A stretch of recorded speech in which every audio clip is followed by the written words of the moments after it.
Keep your grip tight, or you'll lose your damn hand.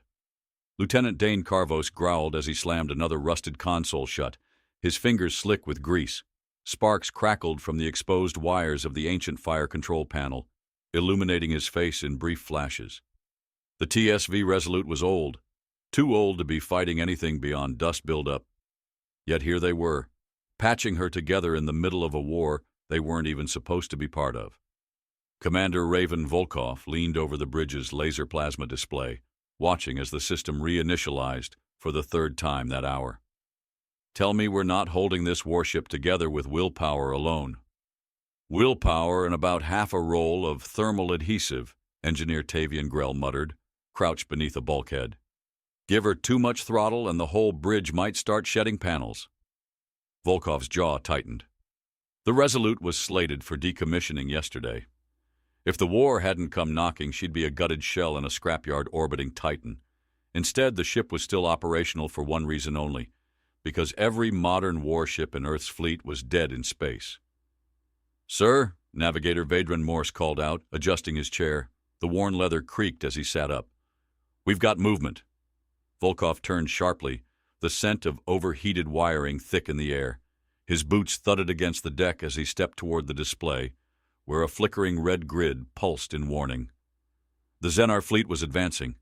The bridge fell silent except for the erratic beeping of proximity alarms. The alien ships slithered across the tactical readout, their sleek forms shifting into an attack formation unlike anything humans had ever encountered.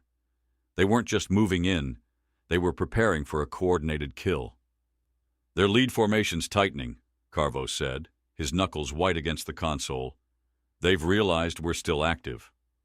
A ghost of a smile flickered across Volkov's face. Good. Let's remind them why that's a mistake. The crew exchanged quick glances. They all knew what they were up against. The Xenar operated on quantum-linked war protocols, their fleet functioning as a single, synchronized entity. Their disruptor pulse had already neutralized every warship running AI-assisted combat systems, every ship except one. The Resolute had no AI, no quantum interfaces, just hardwired manual controls, outdated tungsten warheads, and a commander who refused to kneel before an enemy he hadn't yet bled. Volkov exhaled slowly, his breath steady despite the tension locking his shoulders. He turned toward comms officer Idrik Thane, who was hunched over his radio array, scanning frequencies. Any response from Fleet Command? Thane shook his head, his expression unreadable. They're gone, sir. Silent. Either the Xenar fried their comms, or they don't want to risk broadcasting. That meant Earth was deaf and blind to the approaching annihilation. Volkov looked back at the laser plasma display, the enemy fleet closing in like a tightening snare. They weren't even in a rush. The Xenar saw this as cleanup work. Fine. If they thought the last warship standing was just another wreck to sweep aside, they were about to get an education in human warfare. Helm, Volkov said, turning to Morsk. Get us out of Titan's orbital plane. Keep us under their scanning arcs. Morsk nodded, his fingers flashing across the navigation controls, engaging the ship's aging but functional nuclear thrusters. The deck vibrated beneath them as the ship pushed off from its orbit, the deep churn of the reactor signaling their defiance. But the moment they moved, the Xenar fleet reacted. A burst of cold blue light erupted from the nearest enemy warship, streaking across the void like a lance of frozen fire. The impact slammed into their aft shielding, sending a shudder through the hull. "Shields holding," Grell called out, though his voice was laced with warning. "But let's not tempt fate." Volkov leaned over the weapons console, his pulse steady. "Carvos, can you lock targets manually?" Carvos didn't answer right away. He was already working, running calculations by hand, a lost art in the age of AI-assisted targeting. "I can do it," he finally muttered, "but we've only got 6 tungsten warheads. If I miss, we're down to 5. Volkov gave a short nod. "Then don't miss," Carvos snorted, rolling his shoulders before leaning in. "Bringing up firing solutions. Give me a firing window, Morsk." "Adjusting trajectory," Morsk said, voice clipped. "Bringing us into position. Now." Volkov braced himself as the ship banked, dodging another Xenar strike. The pressure of inertia clawed at his ribs, but the old warship held its line. Carvos exhaled sharply, locked in his shot, and fired. The warhead launched from the Resolute's tubes with a muted roar, cutting a streak through the void. Unlike modern guided munitions, the tungsten torpedo had no quantum traceable emissions, no digital navigation AI, just brute velocity and mass. And the Xenar weren't ready for that kind of simplicity. The impact was surgical. The tungsten round punched through the lead warship's dorsal hull, bypassing its energy field entirely. Then the explosion ignited from the inside out, splitting the Xenar vessel like a fruit rotting from the core. For the first time, the Xenar formation shuddered. Their ships hesitated. The seamless coordination they prided themselves on flickered for a single breath. A single breath was all Volkov needed. "Load the next torpedo," he ordered, his voice like iron against a whetstone. Carvos was already on it. "Next target?" Volkov studied the enemy fleet, his mind already adapting. The Xenar relied on their synchronized combat algorithms. Remove the right pieces, and the whole formation would collapse. He pointed to the command node embedded in the dreadnought second from the left. "There." Carvos grinned. "I was hoping you'd say that." The second torpedo launched. The bridge held their breath as it cut through the emptiness, its trajectory perfect. Another rupture. Another enemy ship reduced to drifting wreckage. And just like that, the Xenar had lost their composure. The remaining warships spread out, shifting into defensive lines. Their response time was slower, jittered. Their fleet was still powerful, but now it was no longer invincible. And for the first time since the battle had begun, they knew it. Volkov turned to his crew, his eyes burning with resolve. "We just became their priority target." Thane, hunched over the radio, gave a grim laugh. "Then I hope they enjoy disappointment." The bridge was a storm of motion, each officer locked into their stations as the Resolute prowled through the void. The last shot had shattered a Xenar command node, and for the first time, the enemy formation had wavered. But the moment of hesitation was over. Now, the real retaliation would begin. Commander Raven Volkov stood behind the laser plasma display, studying the erratic shifts in enemy positioning. Their once fluid movements had fractured. The Xenars still held numerical advantage, but their cohesion was breaking. Lieutenant Dane Carvos, sweat slick on his brow, was already adjusting fire control. "I'm counting 3 lead ships rerouting to our position. They're done playing defense." "That was fast," Comms Officer Idrik Thane muttered, fingers twitching over his radio array. "Guess we pissed in their favorite drinking hole." "They don't drink," Navigator Vadran Morsk corrected dryly. "At least not like we do." "They're still coming to kill us," Carvos snapped. "That much I understand just fine." Volkov gripped the rail beside him, knuckles white. "They think they've boxed us in. Let's make sure they regret it." The Resolute surged forward, its nuclear thrusters leaving behind a trail of residual light against the black canvas of war. Ahead, the Xenar fleet adjusted their vectors, but there was an irregularity to their movements.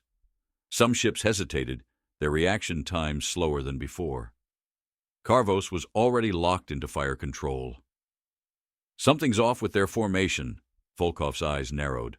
"Morsk?" The navigator gritted his teeth, adjusting the ship's trajectory as he squinted at the shifting enemy patterns.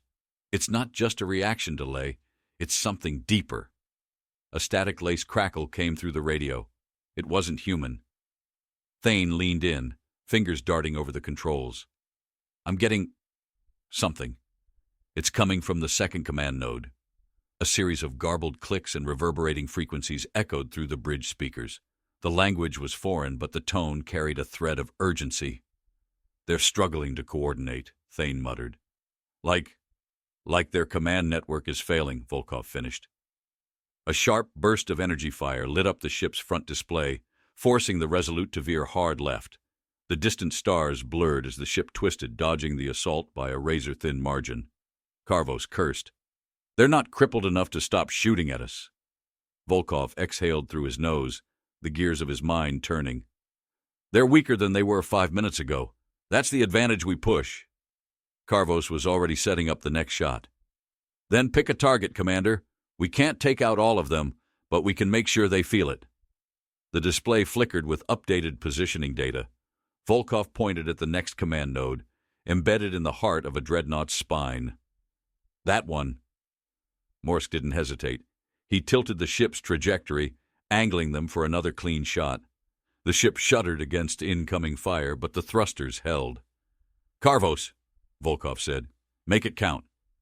The tungsten warhead launched. The torpedo cut a searing path through the void, its guidance system locked onto the exposed node. The Zenar dreadnought twisted, too slow to avoid the inevitable. The impact ripped through its hull, sending jagged fragments of alloy spiraling outward.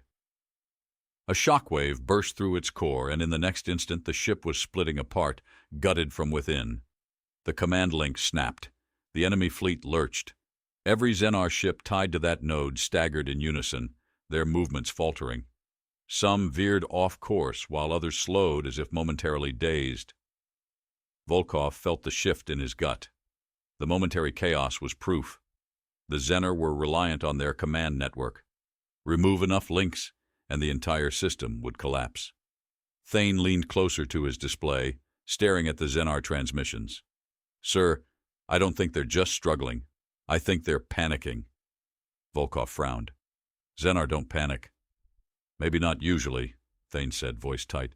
"But their system wasn't built to fail. They weren't expecting this." "Then let's keep them guessing." Volkov turned toward Karvos. "How many torpedoes do we have left?" Karvos checked the loadout, jaw set. 4. Volkov's mind worked quickly. If the Zenar needed a fully intact command network to function at full strength, then all they needed to do was take out enough of it to break them entirely. But they had limited ammunition, and more importantly, they still didn't know the full scope of the enemy's plan. His gut told him there was something else at play, something bigger than just this fleet. Morsk suddenly tensed, eyes widening. "Commander, I just picked up something in the asteroid belt." Volkov turned to him sharply. "What?" "Something large," Morsk said, fingers flying over navigation controls. "Not debris. It's moving, but not like a ship. It's—" A sudden pulse of distortion energy rippled outward from beyond Neptune's orbit. It was distant, but even from here, the Resolute's systems flickered in response. Volkov didn't like it. "Thane, what the hell was that?" Thane adjusted his frequencies, tuning into the waves. A deep, mechanical signal resonated through the speakers, layered with pulses that made Volkov's skin prickle with unease. "I don't know," Thane admitted, "but it's not natural." Grell, who had been quiet up until now, turned from his station, voice low. "Sir, we need to think bigger than just the fleet in front of us." Volkov exhaled through his nose, his thoughts aligning. The enemy wasn't just here to fight. They were setting something up. His gaze flicked back to the display. The Zenar fleet wasn't retreating. They were repositioning. They weren't reacting defensively. They were buying time. A cold realization settled in his chest. They were playing into the Zenar's hands. Volkov's pulse thumped against his skull. Whatever was in that asteroid belt wasn't just a staging ground. It was the real reason they were here. He stepped back from the console, his voice cutting through the bridge's tense silence. "We need to find out what they're protecting." Morsk turned in his seat. "You're not suggesting—" "We go in," Volkov finished. Karvos let out a breath, shaking his head. "Damn it, Commander." Thane leaned back, rubbing a hand over his face. "We just pissed them off, and now we're chasing the mystery behind the curtain." Volkov met his gaze. "Something's back there. Something big. And if we don't figure it out now, we might not get another chance." A heavier silence settled over the bridge. Each officer exchanged glances, their unspoken thoughts etched into the hard lines of their expressions. They had barely survived the last encounter. Now Volkov was asking them to dive straight into the unknown, but none of them objected. Morsk turned back to navigation. Setting course, Thane tuned the radio frequencies, searching for any deeper signals. Karvos readjusted the weapon systems, hands steady despite the weight of the moment, and Volkov stood at the helm, eyes fixed on the asteroid belt ahead. The Resolute tilted toward the darkness beyond Neptune, plunging toward the unknown. The Resolute knifed through the dark, its aging frame rattling as it veered toward the asteroid belt. The ship's hull creaked under the shifting gravity wells, a reminder that it was never meant to dance on the edge of destruction. But that's exactly where it thrived. Commander Raven Volkov stood rigid at the helm, his grip firm on the armrest as the ship dodged through tumbling debris, jagged rock formations flashing past like teeth ready to snap shut. "Steady," Navigator Vedran Morse gritted out, his hands locked onto the controls. "There's no easy way through this mess." Volkov's eyes flicked to the heads-up display, tracking the Xenar ship's repositioning outside the belt. They weren't following. Not yet. "They're waiting," Comms Officer Idrik Thane muttered, adjusting his frequency scanner. "I don't like it." Carvos, hunched over weapons control, let out a low exhale, the glow of the laser plasma display casting his face in deep shadows. "They think we're flying into our own grave." Volkov wasn't sure they were wrong. The asteroid belt was thick, a shattered graveyard of planetary remnants, but it also shielded them. If the Xenar weren't rushing in, it meant they didn't need to. That was a problem. "Tavian," Volkov called to Engineer Tavian Grell, who was crouched beneath an open maintenance panel, sleeves rolled to his elbows, grease smeared on his forearm. "How much push can we get without overheating the reactor?" Grell wiped the sweat from his forehead with the back of his hand. "Depends. Do you want to outrun something, or just delay dying?" Volkov smirked, though the weight of the moment pressed hard against his ribs. "I want options." Grell let out a low grunt and went back to working on the reactor calibrations. "You'll have them. Just try not to cook us before I give the green light." The ship lurched suddenly, a sharp tremor rolling through the deck. Morsk swore under his breath, jerking the controls hard to avoid a collision with a drifting ice cluster. "Something's screwing with our sensors," Morsk muttered. "I'm reading fluctuations all over the damn place." Thane leaned into his console, fingers moving quickly. "Not just our sensors. There's something ahead. Something big." The transmission that had drawn them here pulsed again, low, distorted, like a dying breath stretched across the void. Carvos's jaw tightened. "Whatever it is, we're heading straight for it." The ship broke through the last cluster of debris, and the asteroid belt finally thinned, revealing what lay beyond. The bridge went dead silent. Floating in the abyss, anchored between two massive asteroids, was a structure that should not have existed. It wasn't a warship. It was something older. Black spires jutted from its core, their edges too sharp, too unnatural. The entire structure twisted against logic, as if it had been pulled from some fragmented nightmare. Light moved strangely around it, bending, warping. Morsk let out a slow breath. "That is not Xenar." Volkov's grip on the rail tightened. He could feel it, an unspoken pressure against his thoughts, like standing in the presence of something that was not meant to be seen. Thane's voice was quiet, but there was an edge to it. "It's broadcasting something, a repeating sequence. It's not Xenar encryption, but it's layered beneath their frequency." Carvos looked up from the weapons console. "You're saying they're piggybacking on it?" Thane nodded, adjusting the radio frequency again. The static shifted, wavered, then a voice cut through. Not human, not Xenar. Something else. It was fractured, fragmented, as if being spoken from the other side of a collapsing signal. "They watch. They build." Volkov's blood ran cold. Carvos leaned back, tension gripping his frame. "What the hell does that mean?" Before anyone could answer, the heads-up display flared with incoming signals. Xenar ships, closing in. Volkov snapped back to command mode. "They let us see this. Now they're making sure we don't leave."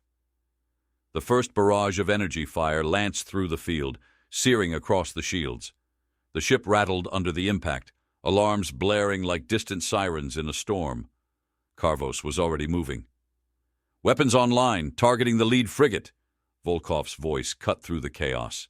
"Grell, I need power. Now." Grell's voice crackled over the comms, laced with strain. "You're getting everything I've got. Don't break it." Morsk yanked the ship into a steep roll. dodging another blast as glowing plasma streaked past the hull. The view outside was a maelstrom of light and shifting debris, Xenar ships weaving in sharp angles, trying to cut them off. Carvos locked onto the nearest target. "Firing Torpedo 3!" The warhead launched, streaking toward the Xenar frigate. The enemy ship tried to bank away, but the torpedo tore through its flank, rupturing its stabilizers.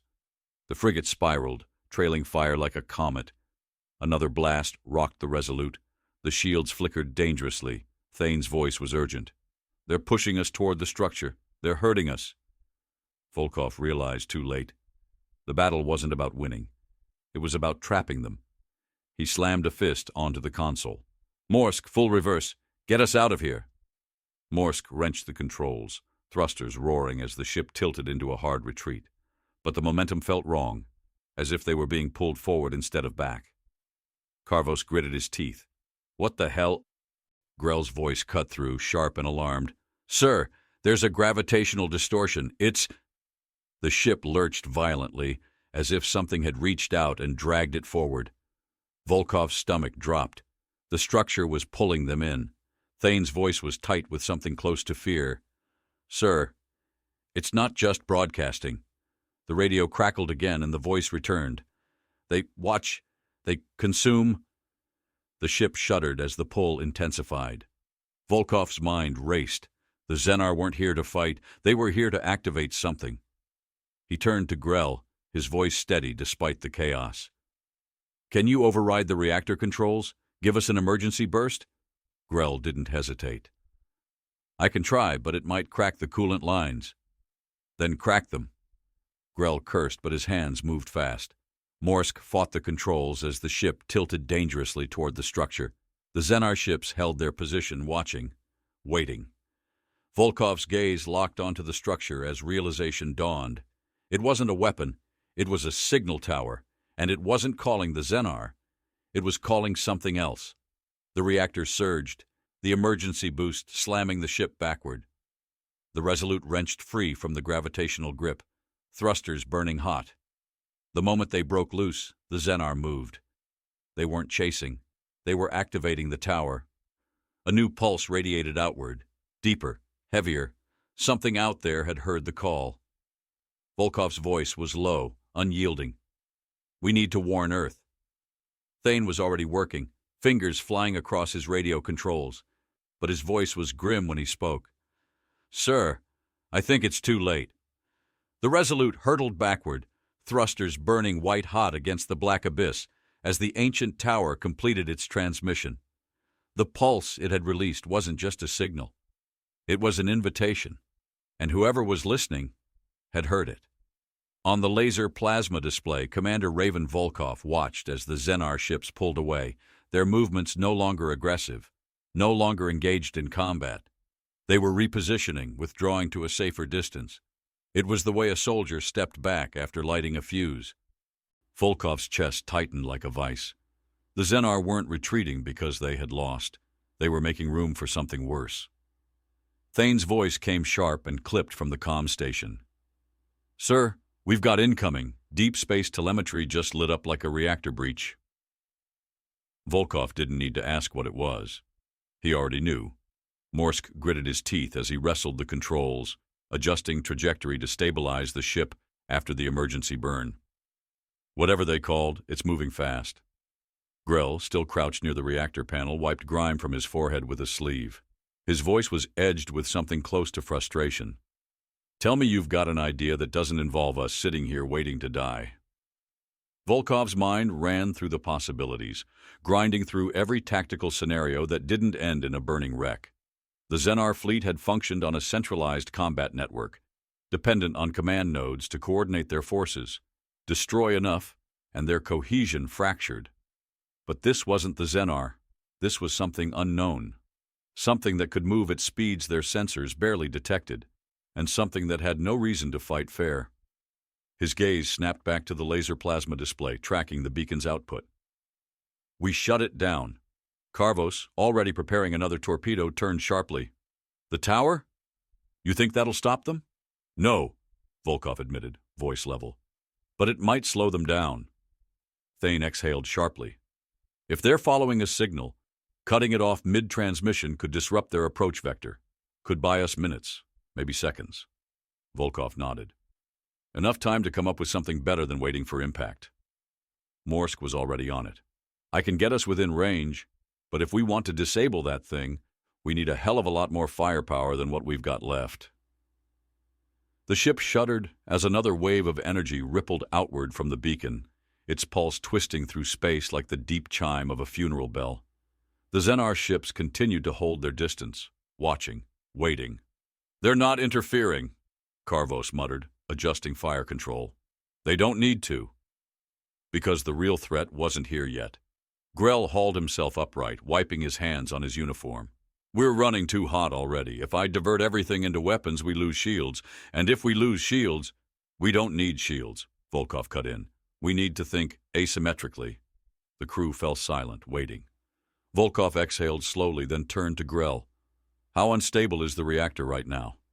Grell's eyes narrowed. "You're not going to like the answer." "Good," Volkov said, "because I'm not going to like the plan." He turned to Karvos. "We rig one of the torpedoes with an overloaded fuel cell from the secondary reactor. We won't be able to detonate it remotely. It'll have to be manually guided in." Karvos blinked, then barked a hollow laugh. "You mean we fire a torpedo at a structure meant to withstand stellar erosion and pray we don't just make it mad?" "Exactly." Morsk swore under his breath. "And if it doesn't work?" "Then at least we'll be in a better position to improvise." Karvos turned back to his console, muttering as he worked. "This is the kind of plan that gets statues built. Or funerals." Grell was already prying open a maintenance hatch, yanking out a coolant line, and rerouting it through the reactor feed. "I'll get you the overload. Just don't ask me for a second shot." There wouldn't be one. Morsk adjusted course, bringing them within 100 kilometers of the beacon. The energy distortions were growing stronger now, making navigation difficult. Static crawled across the displays. Thane gritted his teeth, adjusting his headset as another wave of interference rattled through the ship's comms. "I'm losing long-range telemetry. Whatever's coming." His voice cut off. The display flickered. Volkov turned. "Thane?" Thane's eyes were locked on his screen. "Sir." His voice was low, weighted with something heavy. "They're here." The laser plasma display updated in a blur of motion. Something had arrived. Something immense. It was unlike the Xenar ships, darker, heavier, its form shifting like something half-formed, caught between dimensions. Morsk inhaled sharply. "What the hell am I looking at?" The beacon pulsed again, and the ship responded, not with weapons, with a reply. The radio crackled, a burst of unintelligible sound, layered beneath the beacon's transmission, like an answer to a question no human had ever asked. Thane's hands curled into fists. "We have to move. Now." Karvos's voice cut through the rising tension. "Torpedoes ready." Volkov didn't hesitate. "Fire!" The warhead launched, streaking toward the beacon, its payload humming with the unstable charge of a reactor on the verge of collapse. The moment before impact stretched like an eternity. Then, detonation. The explosion tore through the structure, splitting its outer casing in a firestorm of kinetic force. The pulse of energy that followed rippled outward, fracturing the transmission mid-broadcast. And for the first time, the beacon fell silent. The alien ship halted. It didn't fire. It didn't retreat. It just stopped. A stillness coiled in the air, thick with the weight of something unseen. Volkov's jaw clenched. "Did we stop them?" Thane's voice was barely above a whisper. "No." Because whatever that ship was, whatever had answered the call, wasn't retreating. It was watching, waiting. The beacon's signal had been severed, but the question had already been asked, and now whoever was listening was coming to find out why. Volkov turned to his crew, his voice steady. "We need to warn Earth." Thane's hands flew across the comms console, but he didn't need to say it. The moment the transmission ended, the countdown had already begun. The Resolute drifted in silence, its hull scorched from the detonation. Fragments of the shattered beacon spiraled away in slow, tumbling arcs, The explosion had done its job. The tower was crippled, the signal severed. But the moment of relief was fleeting. On the laser plasma display, the alien vessel hovered like a storm waiting to break. It was massive, dwarfing anything the Xenar had ever fielded. But it didn't fire. It didn't pursue. It just watched. Volkov's grip on the railing tightened. That was somehow worse. Thane's fingers worked furiously over the comms panel. I'm sending a full-spectrum distress signal, but I don't know if anything's getting through this interference. Volkov didn't answer. His eyes were locked on the display, on the shape looming in the dark, its outline shifting subtly, as if its very form was undecided. There was something unnatural about it, something that made the air feel heavier. Karvos adjusted the targeting controls, jaw set like iron. We fire first. We make a dent. We go down swinging. Grell didn't look up from his station. That thing has been here for less than 5 minutes, and it hasn't wiped us off the map. Maybe we should be asking why. Volkov exhaled slowly. Grell was right. If that thing wanted them dead, the Resolute wouldn't still be standing. Morsk's voice was low, wary. It's not reacting like a warship. It's waiting. Volkov turned to Thane. Anything coming through their comms? Thane shook his head. Not a word. But they're listening. You can feel it. Volkov pressed his hands flat against the console, staring at the display. The Xenar had called this thing a force beyond their own control. Something older, something worse. And now that it was here, they were gone, silent, absent, as if they'd never been the real threat at all. He clenched his jaw. No more guessing, no more waiting. He activated the outbound transmission. Unidentified vessel. His voice was firm, steady. You received the signal. You're here. I want to know why. For a long moment, there was nothing. Then the display glitched, distorted shadows stretching across the screen. A voice followed. Not spoken, not transmitted in any known language. It pressed into the bones of the ship itself, reverberating through the hull. You are not the ones who called us. The bridge went still. Volkov's breath came slow and measured. Then you already know they're gone. A pause. The darkness outside seemed to shift. We are aware. Karvos flexed his fingers over the controls, tense. And now, we are aware of you. The weight of those words settled like stone. Volkov's fingers tapped against the console, calculating the risk, the possible outcomes. The Xenar had relied on a network, an infrastructure that let them operate as a singular force. This thing didn't need one. It was alone, and it was unshaken. It wasn't a war fleet. It was a decision. And now, it was making one. Volkov exhaled through his nose. You came for them. We came to collect what was left. The words slid through the ship like a cold current in deep water. Volkov's pulse ticked faster. The beacon hadn't summoned reinforcements. It had summoned something that harvested the remnants of broken civilizations. And Earth was next. His mind raced through contingencies, but there was only one option left. He turned sharply to Thane. Cut the distress signal now. Thane froze. Sir? They don't need to know we're asking for help. Thane's stomach dropped, but he didn't argue. The transmission went dark. Volkov's voice was cold steel. You weren't expecting survivors. The entity hesitated. No. Then you don't understand what you're dealing with. For the first time, the vessel moved. It wasn't a ship. It was a shifting, angular presence, like a shadow that had weight, that could bend but never break. You are not what was promised. Volkov's voice dropped into something sharper, something that carried the weight of history, of war, of every battle humanity had clawed through to remain standing. We never are. The ship tilted, assessing. Then, without warning, it fired.